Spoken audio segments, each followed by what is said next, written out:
Well, tell me a bit about yourself and your background. It's not long since you were a leading student filmmaker. Is that right, really? Well, yes, actually, my background is that I was born and I grew up in Lithuania.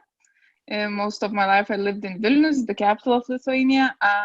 After I graduated high school, I went to film school. It's actually not really a film school. It's called Lithuanian Academy of Music and Theater. Oh, It's like fantastic. the only place in Lithuania where you can study film. So I graduated from film directing, and after that I tried to study masters a few times, but I didn't I didn't graduate. Both times I just didn't. And I made my first feature film a few years after I graduated from Right. academy. So now it actually seems like a really long time ago that I made Summer Survivors, because it was before pandemic. So it's like, you know. Yes, a different world, really, Yeah. altogether. So, yeah, so you obviously always interested in film, but writer, storyteller person first of all before you became interested in the technicalities of filmmaking. Yeah, exactly. I really liked writing when I was growing up. I was also interested when I was a teenager. I was really interested in theater and in watching films. And yeah, I was writing as long as I can remember. Well, when I could, when Yes. I learned to write. So I really like that. I'm not maybe really good. There are people who are really good storytellers who just tell stories and it's great. I'm not maybe that great in that, but in writing, I like it a lot. Yeah, that's brilliant. And in a way, I think you were rather lucky to go to a kind of combined performing arts type of school rather than specifically film, because it's all to do with the art of performance and storytelling and that kind of thing, isn't it? Yeah, of course. And, we were always studying together with, actors and cinematographers and theater directors, and, in our faculty, there were many people, studying different things. And that was, of course, interesting. It sounds really a good way to do it, I think. And actually, I mean, I know you kind of, you're sort of beating yourself up for not doing your master's, but actually getting out and doing it in what we call the University of Life. Yeah. There's a lot to be said for it, isn't it, really? Yeah, that's what, when I was making my film, I said, this is going to be my personal master's degree, because I learned so much from making my first feature. Yes, fantastic. So tell me about that. You'd graduated and then you set about making a film. So what were you living on, really? Well, from when I was, studying, I was already working a bit, as a writer, let's say as a screenwriter with other people, or just doing some smaller jobs with filmmaking. So the same actually when I graduated, I started I started studying masters, and then I dropped out. I had some time out from everything, and then when I came up with the idea for the film, I just started, to talking to some producers and just trying to get it made. Right. So, I mean, really, from the beginning, but it started as a creative idea for yourself, and then presumably, I mean, this is the thing. I mean, I'm a writer myself, and you can write stories and novels and such like without having to get very much involved in the world of money and commerce, and but in filmmaking, that has to happen quite early on, doesn't it? Really? Yeah. The funding. Yeah, well, the funding, mostly it is funded from Lithuanian Film Center. and Lithuanian Film Center has this category for debut films. Right. So yeah, so that's a good thing, because then, you know, they support young talents. So, but let's say because now I'm working on my second feature film, so, you know, the funding and all that came in earlier, you know, that we started thinking about this. With Summer Survivors, I already had my story written down when, you know, and I already had the script. So Right. then we started, trying to, you know, fund it, do the applications and stuff like that. So of course we had to wait, but in general, I would say that it was pretty fast, because we made it, you know, from when I started writing it to premiere, it was 3 years.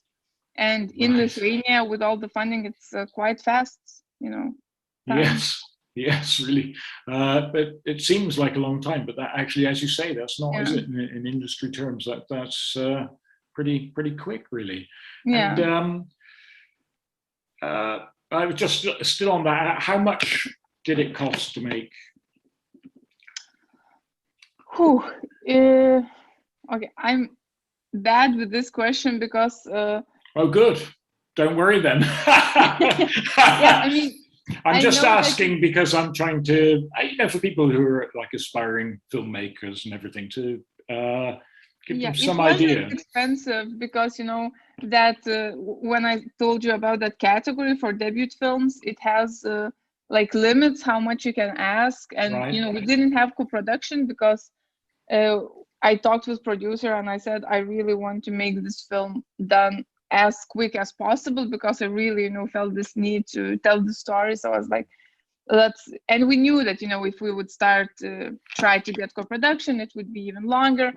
So all in all, I think it was I don't know, less than 200, you know, K for the film. But I'm afraid to, you know, to lie. It doesn't really matter, does it? But I mean, I think the fact that a limited budget actually is very good for creativity in a way, isn't it? Because it forces you to make the most of you know, the situation, and actually, as you say, do it quickly. Yeah.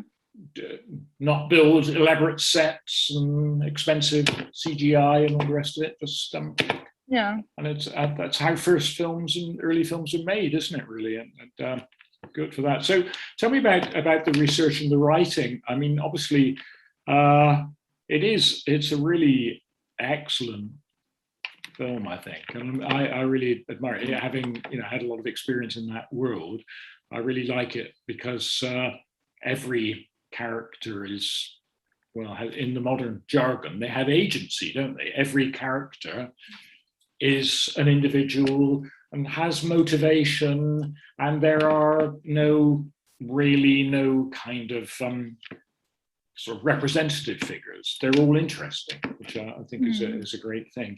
But did you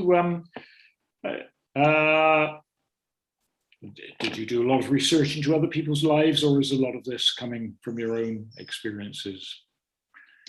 Both, I would say. I had my own experiences, which led me to, you know, meet a lot of people who are struggling with mental health, which also led me to meet, you know, different kind of doctors and psychologists and nurses. So that world was, I felt it's familiar to me and I know it. But of course, when I wrote it, I still had this need to check with professionals just in case. And I was doing also, while writing, you know, research, because I was just really interested in these topics. But after I wrote it, I talked with several psychologists and psychiatrists, especially, you know, I wanted them to check, like, okay, maybe if doctors would speak like that, you know, because I have scenes with the doctors, and some things story-wise I know are not very, you know, you could say it's not very logical, but I didn't care about that as much as, like, for me the most important thing was to get the details right and to have this truth of characters, of how they're feeling, and of probably not to lie about diagnosis, medicine, and stuff like that.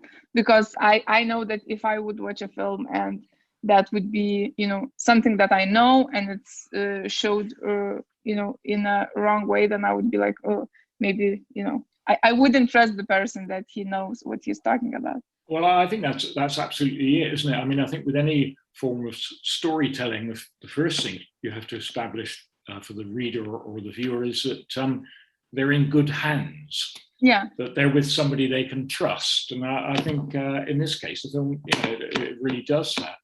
I don't want to be intrusive, but have you had those experiences as a patient, or have you worked in that area as as a health professional or anything? Where does your expertise come from, really, with that? Yeah, well, my experience is more, like a patient, the person who was struggling, myself, but also, let's say, my mother is a psychologist, so that world was very close to me from when I was growing up. I would read, like, she used to teach in university, and she would have, all these kind of student works, and I would just read through them sometimes, about. Yes. So psychology was close to me, but probably if I didn't have that experience myself, I would be quite afraid to go into that world and talk about it. Yeah. And yes. since I experienced it, and also because there are many dialogues and the relationships and the way people open up is really important in this film. That's why I was I guess I had the courage to talk about it, because I knew how they're feeling, or in these cases. Well, I loved it because it's a very it's a talky film, isn't it? It's about dialogue, discussion, and sharing experiences, which my experience as a psychiatric patient is a thing that there's much less of now than there used to be. But I'll maybe come to that later on. We can talk about mental health and the mental health system, which I'm very interested in. But just a few more things about the film. So you wrote it. Did you find kind of formal education in film writing helped or hindered in a way? Because I'm looking at it and I kind of, a lot of people are very interested in now this kind of 3-act structure and all the rest of it. And I could kind of, as I'm watching it, I think to me it falls into 3 acts. But did you do that consciously, or is it something that just comes out of the story, really? Yeah, in this case, I would say that I really wanted it to have this classical structure because it's a road film, and I wanted it to be, on surface, I wanted it to be really classical and simple, and the story to have this really, because I agree that there are scenes and places where it's really obvious, like what is happening, dramaturgically wise, let's say. And I have this reference in my head when I was writing, because from all the script, let's say, theories and books and stuff like that, my favorite is Christopher Fogler's Writer's Journey, because I don't know that one. That's a great book, and I like it because it's not like it doesn't tell you you have to do 3 acts and this, but it just talks about how every story, every fairy tale, every film, or even a story that people tells you, they have structure. So I always had that felt in my head that when I'm writing, it comes into structure, sometimes more obvious, sometimes less, but there's also always that structure. And so I had this reference of the Wizard of Oz when I was writing. Wow, yes. Because I think it's a journey, and it's really similar. Different people, different characters meet. They have one goal, so they're going to this wizard, into another city. And when I had it, I didn't I never, let's say, wrote out structure when I was writing this film. I just knew point A, I knew point B, and I was just going, writing it. Yes. Yeah, and I think that structure really just came in naturally. Oh, well, that's brilliant. I'll, just for fun, I will tell you where I think the 3 acts Okay, are. okay. For me, the first act obviously is the clinic and the Yeah. kind of the world of stasis, when they're all kind of under the authority of the mental health world. And I think the real shift comes, they're traveling along, the shift comes at the point where they go to Paulus's brothers, and at that stage they kind of invent the cover story, and at that stage it's the kind of the element of lying and imagination takes over. So that, to me, that takes it into the second act, and from then on we're in a very different world. They are this sort of pseudo family, aren't they, at that point? And then I think in the third there's a kind of, well, I don't really believe in 3 acts, but I think the next big change is when you see the scars with Eustace's scars, and when Paulus looks like he's going to run away, and suddenly, grim reality kind of steps in, and that's another shift for me then. So I think these are the steps that I saw now. But I thought, that stuff was really, really well done, because it's funny, and then it's actually the jeopardy element comes in again, doesn't it? Actually, this is a serious matter. These people are potentially they're in dangerous situations. Yeah. Lots of trouble. So after that casting, that kind of thing, did you know your cast? Who were they, friends or people you'd worked with? Yeah, I worked actually with all of the main characters before in my short films. With some had, let's say, Paulus. I worked from when we were in, I don't know, I was in my second year of film school in academy, and he was in most of my short films actually. So I really knew him as an actor, and also Gelmin and Indra, other actors I worked with as well. So I had them in my mind when I was writing. I knew that I want them to play these characters.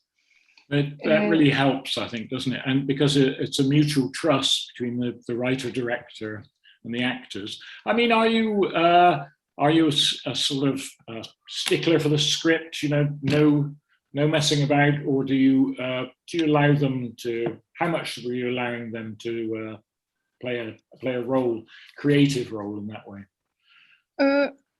I'm not a big fan of changing the dialogues and improvising, like text-wise, word-wise. Yes. But I still think that they had a lot of freedom in creating characters, in making the scenes, because I think that when I work on dialogues, I work a lot on them, because I'm writing, I'm rewriting, I'm editing all the time. Then we rehearse, I edit something, and so I'm sure that I want to stick to them because I know I spend a lot of time, writing.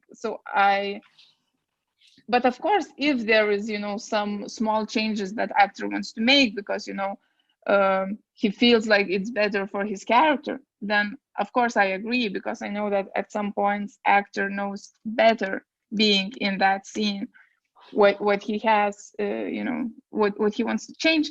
But actually they weren't, that keen on changing something, because I think that they felt it's quite right for the characters, the way they talk.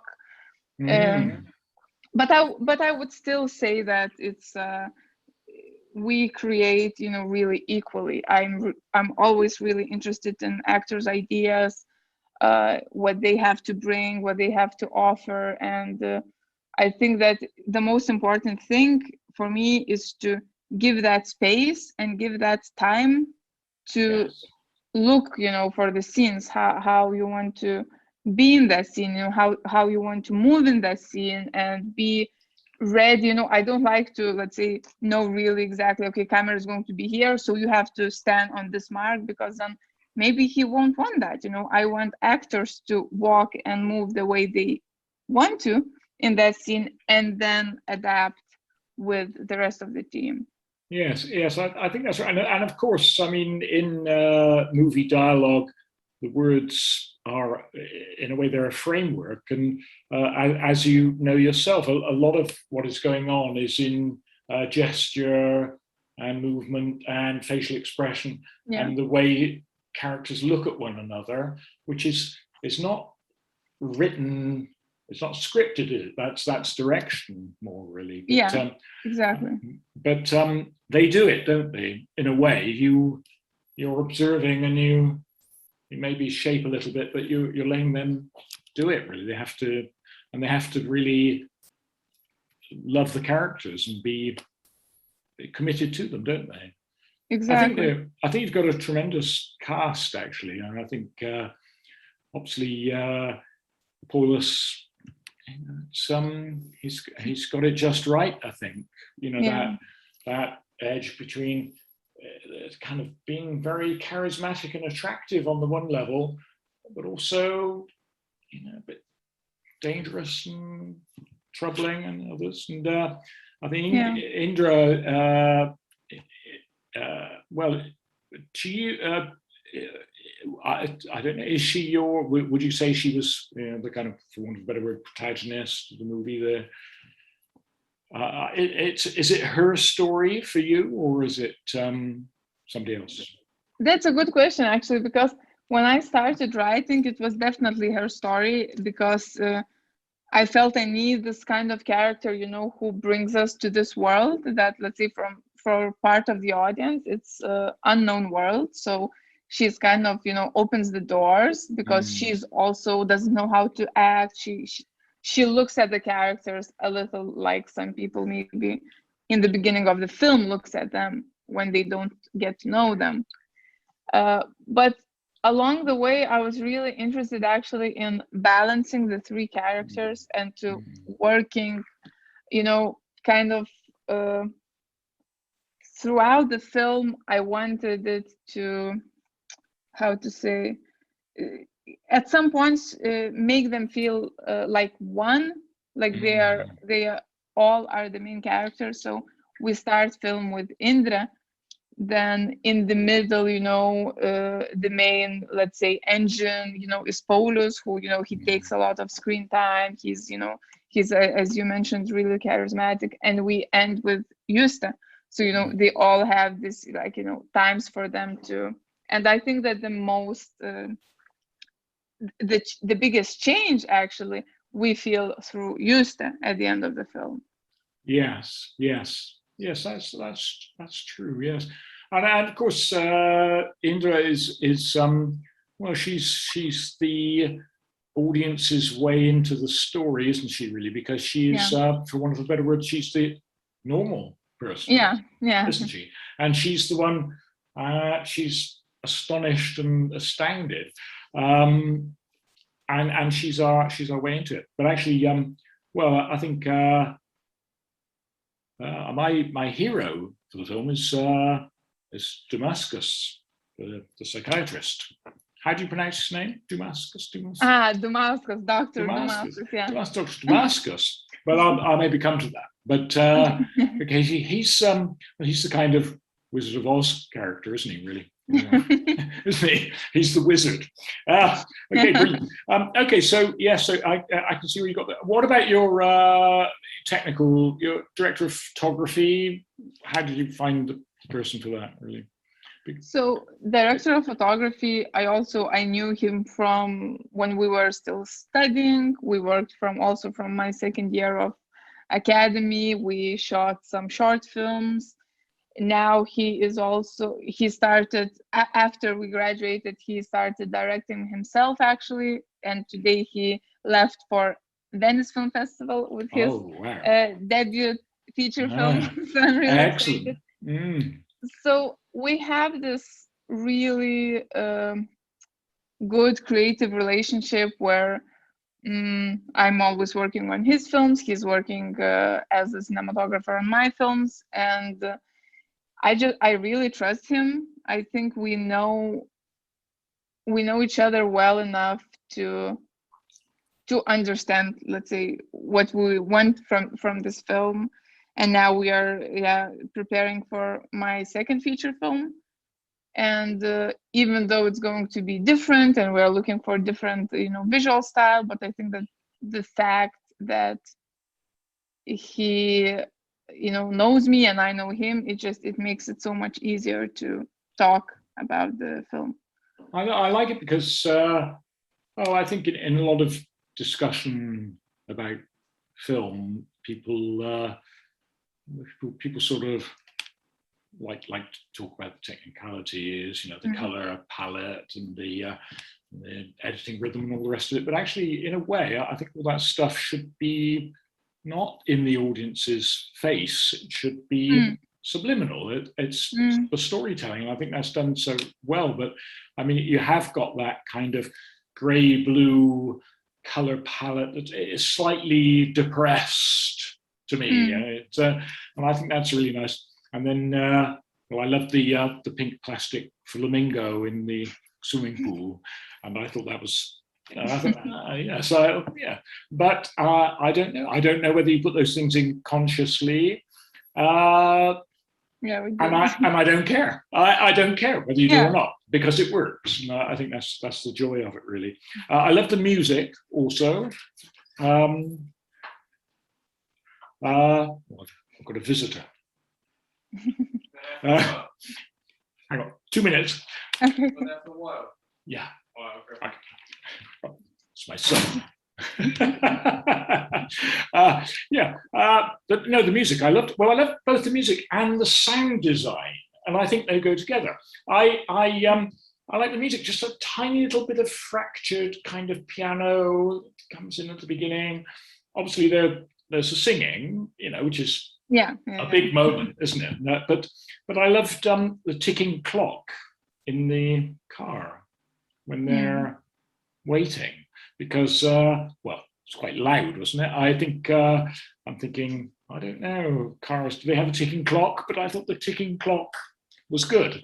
Maybe it actually sounds like a ticking clock, but it was actually this car.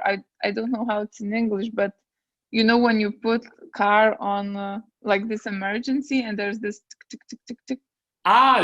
It wasn't a clock. It was the hazard flashes. Yeah, I think it was so, because you stopped. Right. Okay. Well, I thought it was clock. Well, it worked as a clock for me.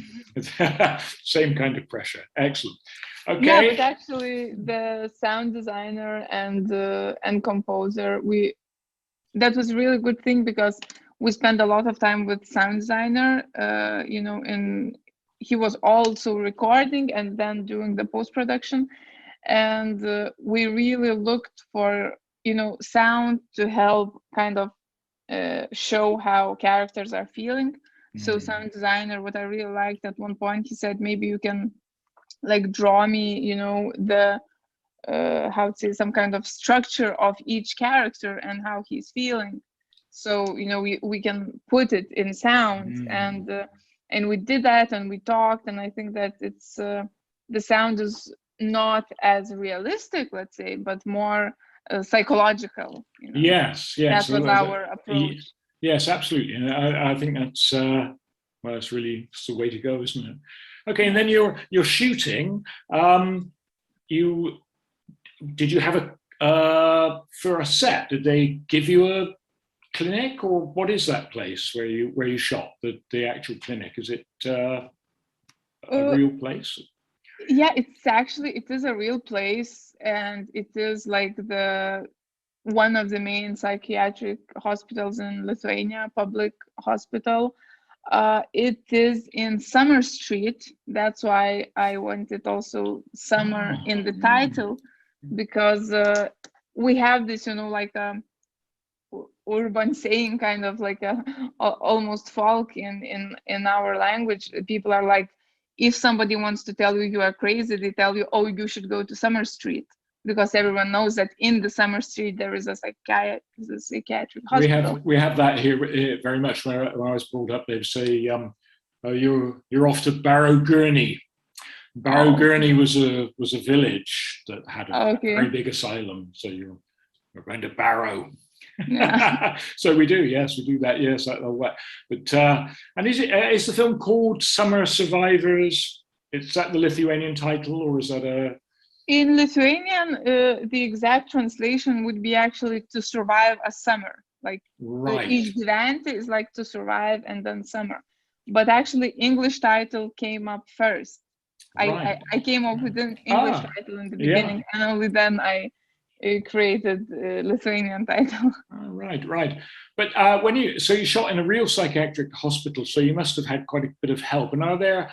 I mean, you've got a lot of people in those scenes, and are they patients or are they? No, they're all actors. They're all extras. Actors. Yeah, we had a really strict rules not to shoot people, of course, who are not from our team, and we didn't the rooms where the characters are staying. We shot it not in the real rooms because, of course, we didn't want to occupy the real hospital. Yes. But there is this one part of the hospital is for, let's say, day visitors, for people who come only for daytime.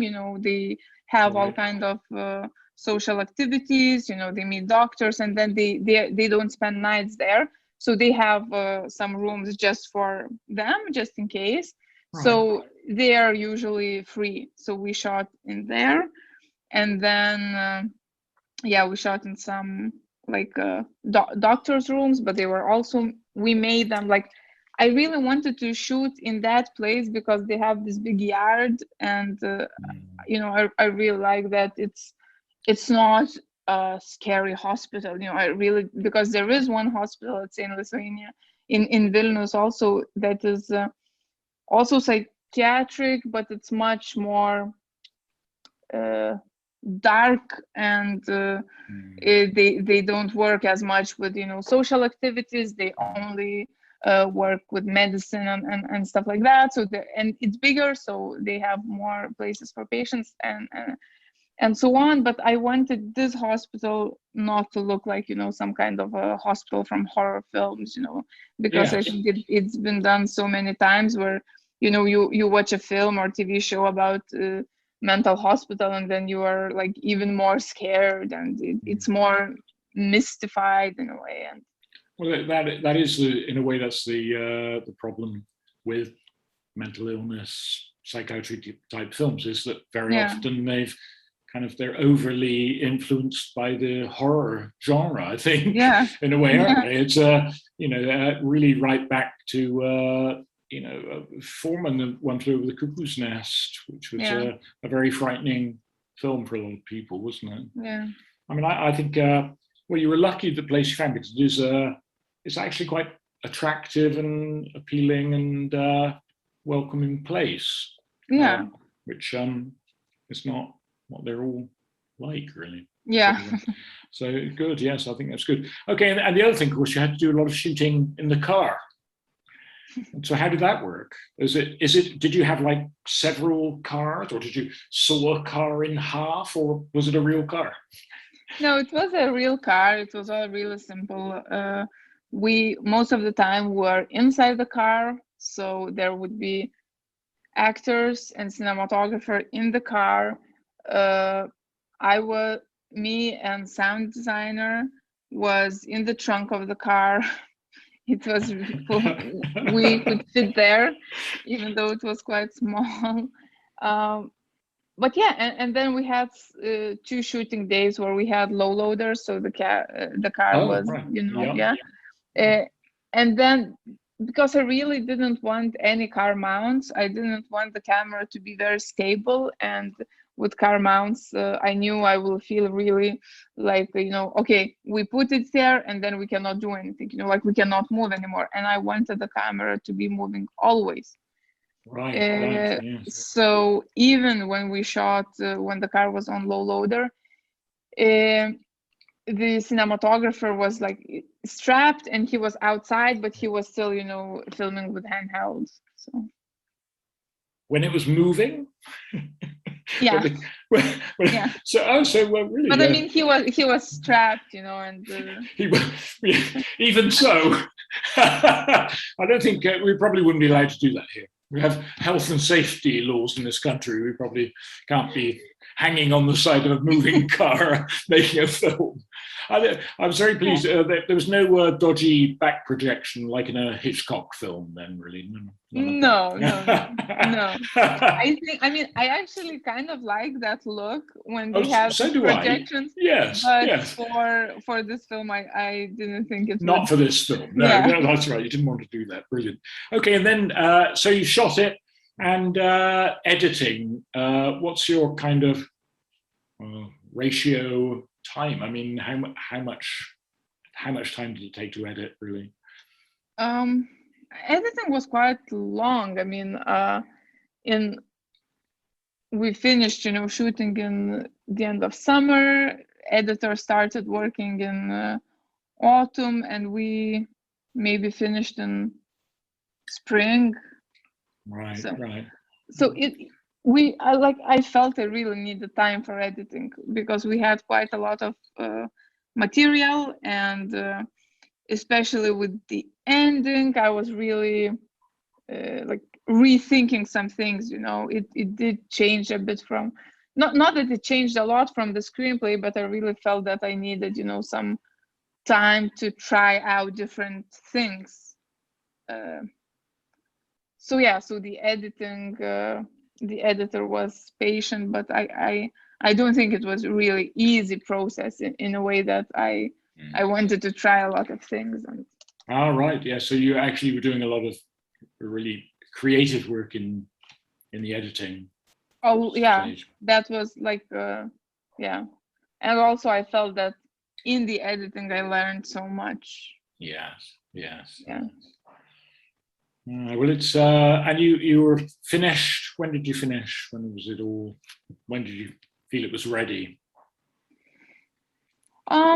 Well, after the editing, yeah, we started working with sound, and the composer was already started working, because, you know, I talked to him even before the shootings, and then when we had some drafts to show him of editing, so he was already working. And I think, yeah, I think we shot in summer of 2017, and then in summer of 2018 it was finished.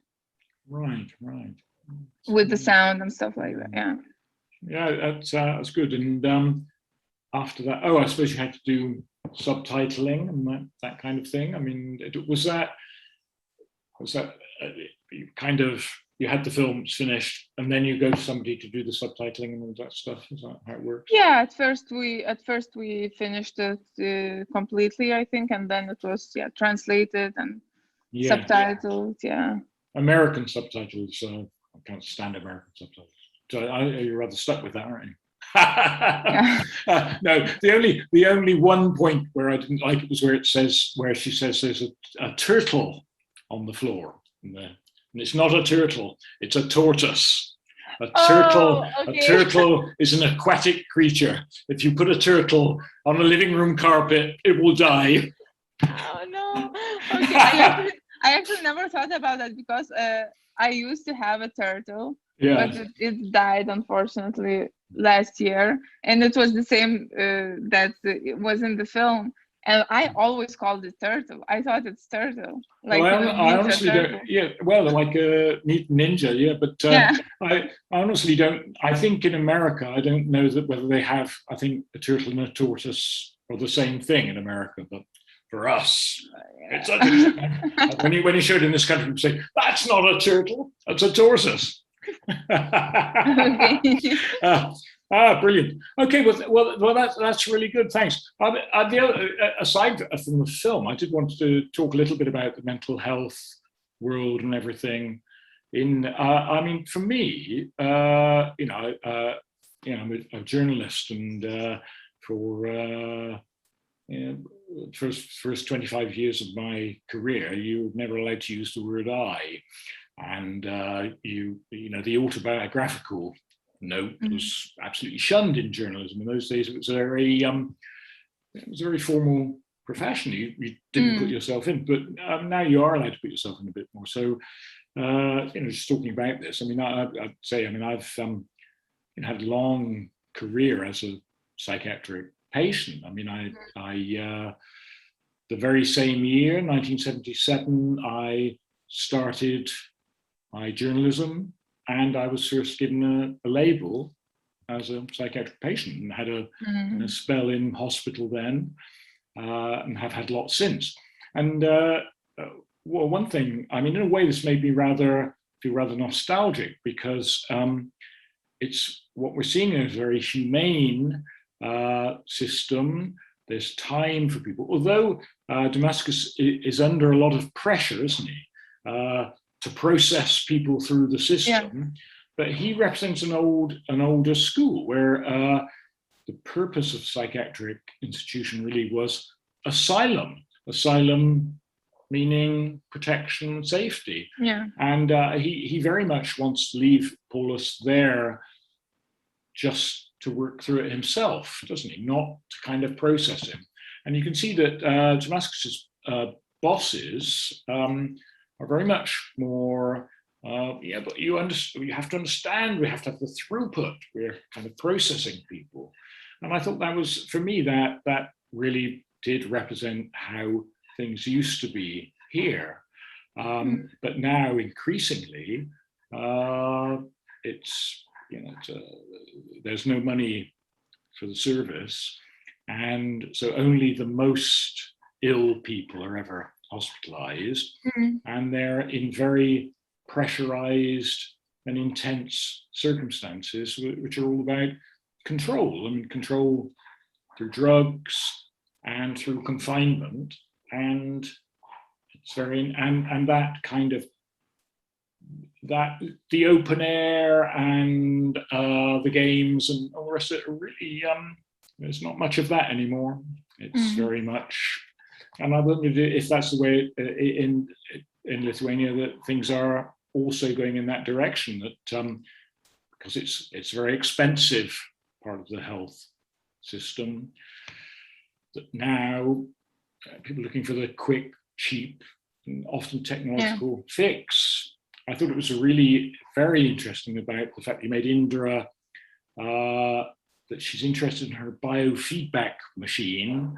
She's much, much more interested in that than she is in the patients at the beginning, because that's the modern world she's come from. The technological fix, the patient's data. I think some of the lines in the script are very very insightful, I think. Let me see.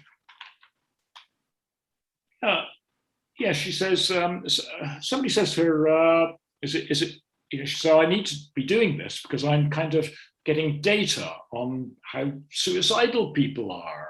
And somebody says to her, is it really possible to quantify when somebody's going to kill themselves? And I thought that, that's really the tension that there is in modern psychiatry.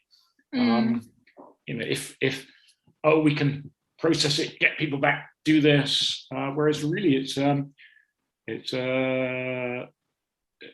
really more an art than a science. I think it's about talking to people and understanding and everything. I like the figure of Damascus very much, because how old is he meant to be in the film, would you say? He's kind of nearing the end of his career, isn't he? He's no, I wouldn't say that. He's around 50. He's quite young. Yeah, right. He's as young as that. Because I thought, but he's kind of at odds with a lot of the new stuff, isn't he? He represents an older approach, really. Yeah, but maybe I didn't want to put him in because let's say his other colleagues that we see in the film, some are similar age, but I think it has a lot also to do with his own perception and the way he looks at patients, and he is always, I wanted him to make him, you know, the way that he is always on patient side, not on the systems, not on the parents or family. Like, he cares about patients deeply. But also, I think there are some things that he does that are not necessarily good. You know, of course, it's, you know, debatable what is good and what is not, but he does give himself kind of, you know, power to play God in a way when he's sending them to other town, and he's, you know, he kind of, yeah, lets himself do, you know, more than, let's say, other doctors. And of course he cares, and I wanted to make him a loving character, and I like him. But also I do understand how his colleagues can be annoyed with him, because they're, you know, they are trying to, you know, work according to rules because they have to. Yes, that's true. He is, well, he's kind of he's a kind of sort of maverick figure in a way, but Yeah. I mean, I think he's very good. I love the opening scenes. When I first, I have to say, I was kind of prejudiced against the film just by reading the publicity material, because I thought, oh no, it's a kind of feel-good film about psychiatric patients.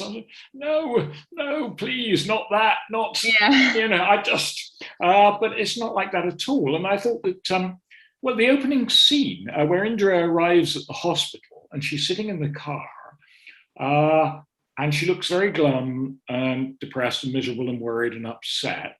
And then what's the nurse called? Danguole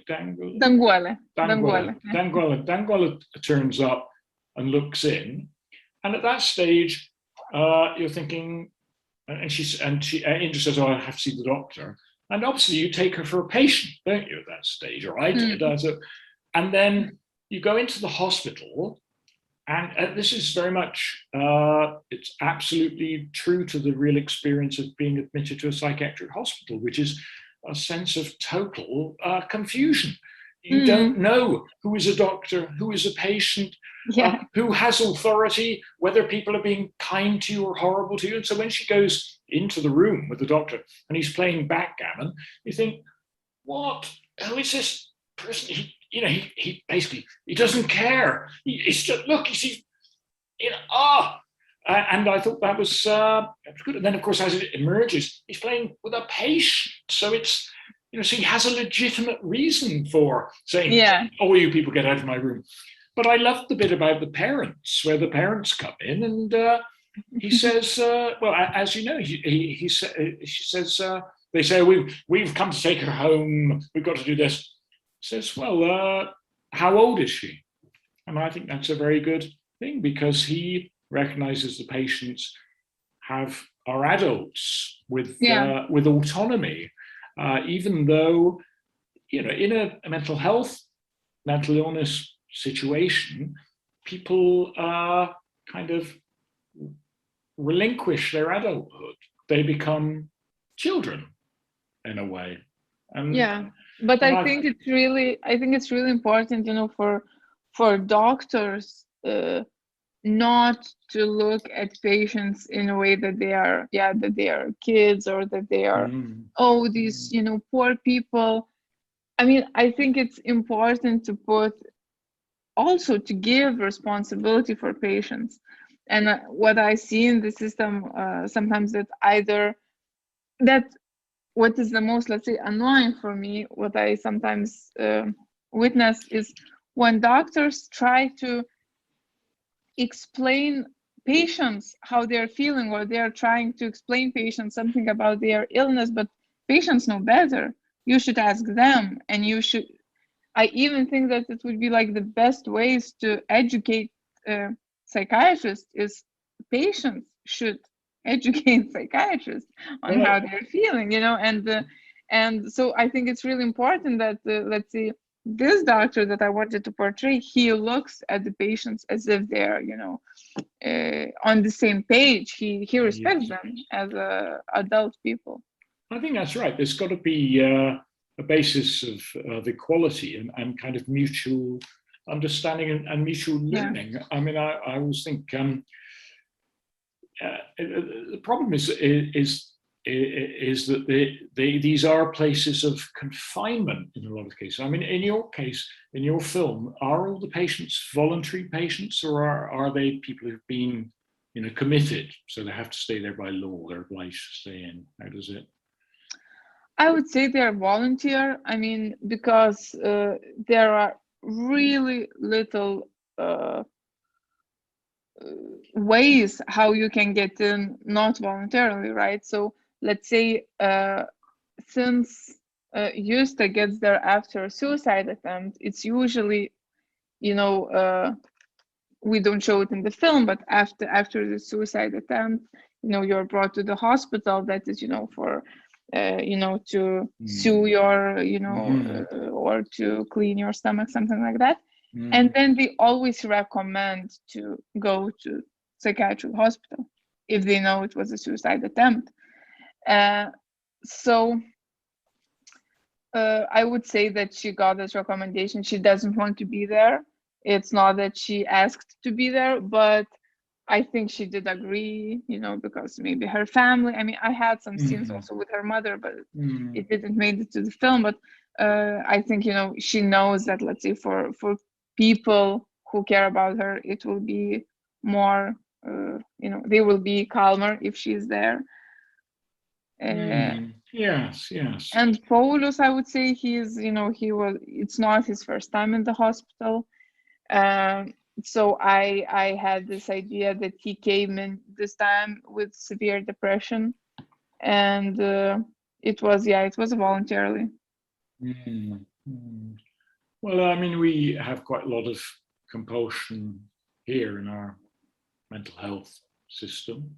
That we have this thing called sectioning under the Mental Health Acts, and that's where I think, I can't really remember, but I think it's 2 doctors, social worker or something, will come and see you and say, well, you need to come with us, and what they will say is, well, you could kind of come voluntarily, but if you show any signs that you're not wanting to come voluntarily, then they say, well, we will take you in under compulsion. And for 2 reasons. One is because you're a danger to other people, or you're a danger to yourself. Yeah.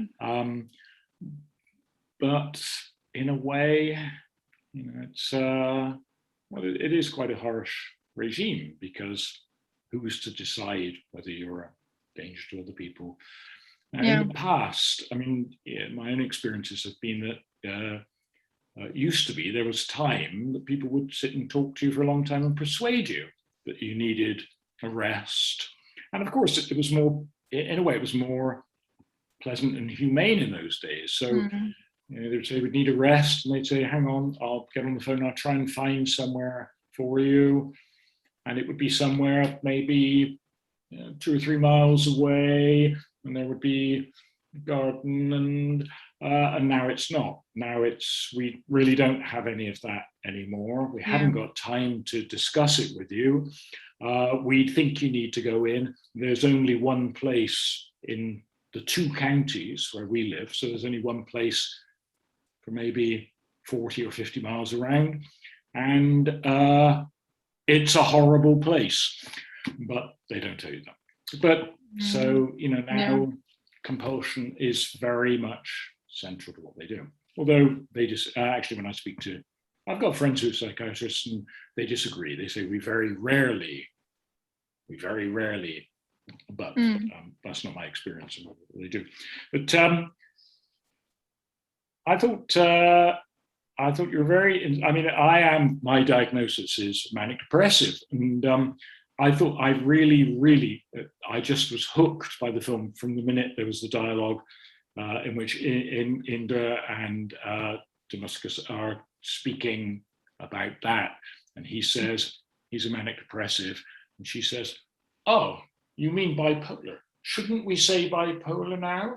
And he says, well, you know the line. What does he say? He says, We should tell him. Yes, if we tell him that, will that make him better?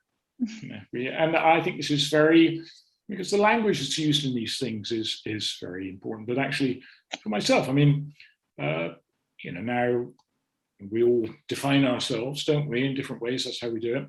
But one of the things in mental health, you're not allowed to define yourself as a manic depressive. You have to define yourself as bipolar. And bipolar, I don't use the bipolar word at all because it's bogus. It's not a real thing. Manic depression is from classical psychiatry. It was observed in the 19th century. Bipolar was invented around the time there were a surplus of tranquilizers, and it became and bipolar. I mean, I actually there are a lot of papers, scientific papers you can read, or medical papers about the process whereby the drug industry decided to rebrand those experiences to make them more acceptable. And they actually produced a series of adverts in the States in which it had a depressed-looking woman like this, and it says, "When you're depressed, you can go to the doctor, and the doctor can help you. But can your doctor do anything for you when you're like this?" And then you have this happy woman rushing around, spending money, doing lots of exciting projects, having parties. And there you are, when you're like this, you also need help. And this is why we have Abilify, or whatever that year's drug was, really. So these things. So I like that dialogue, because I actually think that psychiatric people in the psychiatric world should be allowed to define themselves what they think. Of course. What they want to be called. Yeah, I think, with bipolar, there's this thing that it really sounds nicer than manic depressive. It sounds lighter. It's probably easier to diagnose people with that, because it doesn't sound as horrible.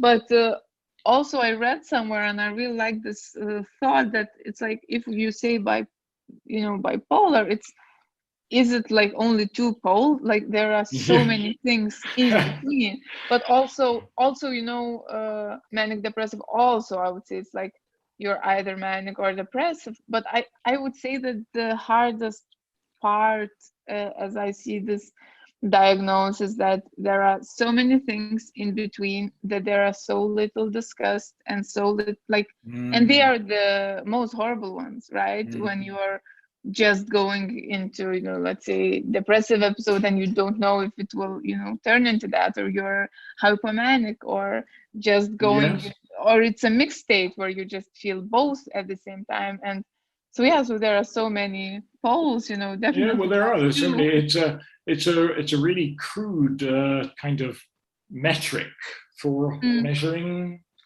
mood, because it's actually, I mean, from my own experience, it's not really mood in the sense of, I feel happy or I feel sad.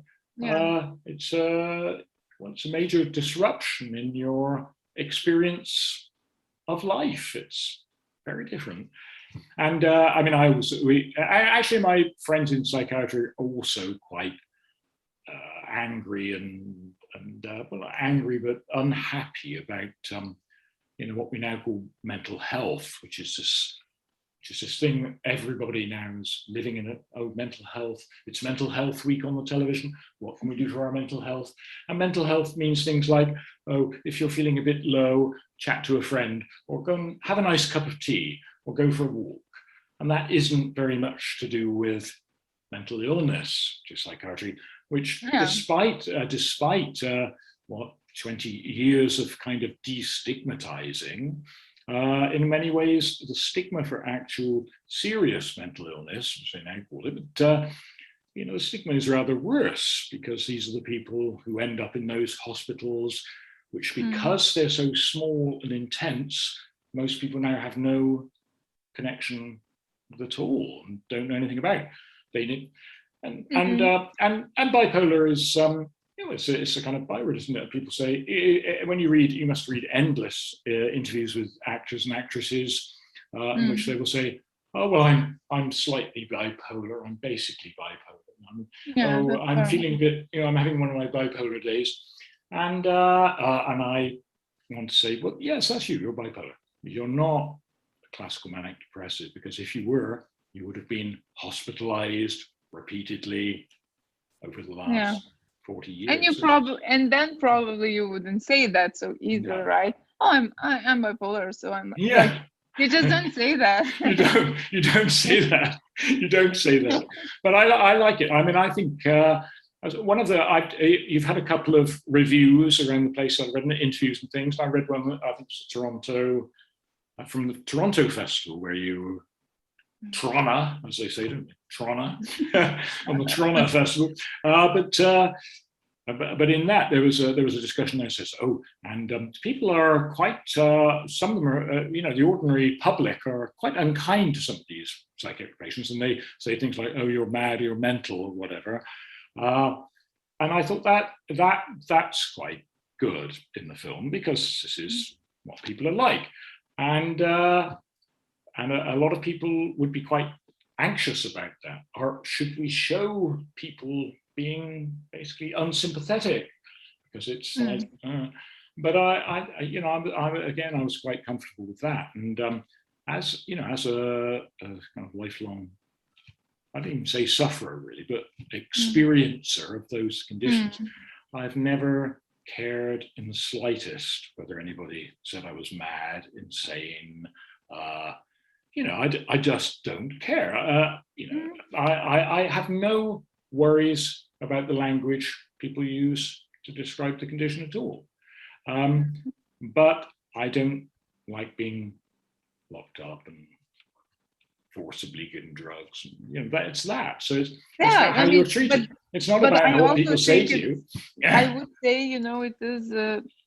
I do think it's connected, because I think it's so easy, because this vocabulary is still so much in our, lives, let's say in my country, but I think everywhere, like, oh, that person is like, he's totally, schizophrenic or something, like, you just say these things, oh, she's psychotic, or stuff like that. Yeah. So with that vocabulary, we build up this, we imagine then that all these diagnoses that we throw around, that they are very dangerous, and then we believe that, okay, we have to lock them up if it's dangerous, Yes. But of course, I mean, it's a incredibly difficult question, it's a human rights question, like I mean, it has to be voluntarily always, but what if it's really dangerous? But there are actually so little instances, I think, where it's really dangerous, and how to put these, let's say,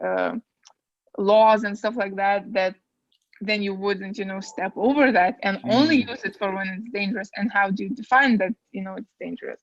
So I think it's really difficult, and It's really difficult. It is really difficult, and of course the narrative, society view of mental illness is kind of cyclical over time. I mean, if you go right back, if you remember One Flew Over the Cuckoo's Nest, I mean, obviously people kind of misunderstand that film anyway, because the book is not really about real psychiatry. So, have you read it, the Ken Kesey book? I haven't read it. No, I just watched it's really an interesting book. It's a kind of symbolic a kind of allegory for America. So you have the Native American, you have the rebellious urban immigrant figure, you have the Black people who are basically kind of in that setting. They're the sort of slaves who do the bidding. You have the sinister industrial nurse. So you have all that, but it's symbolic. And then Milos Forman, I think probably maybe because of his experiences in the Eastern Bloc, where psychiatry was explicitly a system for social control, I think he collapsed that. So, and when I first, I was a teenager, had a teenage breakdown, carted off to a psychiatric hospital, and it was probably, I think it was maybe 3 years after One Flew Over the Cuckoo's Nest. So we were all terrified absolutely terrified. But it wasn't too bad. It was actually all right. Because in those days, the other side of the narrative was that the mentally ill are kind of especially gifted and have you know, that whole thing of, oh, they know things that we don't know, as Postman Pat says about his cat. Anyway, but they have access to which I actually believe, but I think it's also dangerous, you know, because you have these two sides, right? That's it. And these are two sides. But now, over time, the narrative has very much changed to these are dangerous people, and the society always has to have a scapegoat. And for us here, well, it was always it was the IRA for a long time when I was growing up. Terrorists everywhere, they're going to be afraid of them. Then it was Islamic terrorists all the time. Everything has to be done. We have to have access to everybody's information data all the time to check that, you know. Then it's kind of pedophiles, and but it's always the mentally ill, because the narrative is always that there are these dangerous, unconfined mentally ill people going around the place killing people. But actually, if you look at the statistics, mentally ill people are much more likely to be injured or killed by normal people than the other way around. It's exactly. You know, they're often the victims of crime and everything. Anyway, I'd better let you get on. This is it's been really fascinating to talk to you, and it is a tremendous film, and I hope people flock to see it. Really. Thank you so much. It was real nice to talk to you.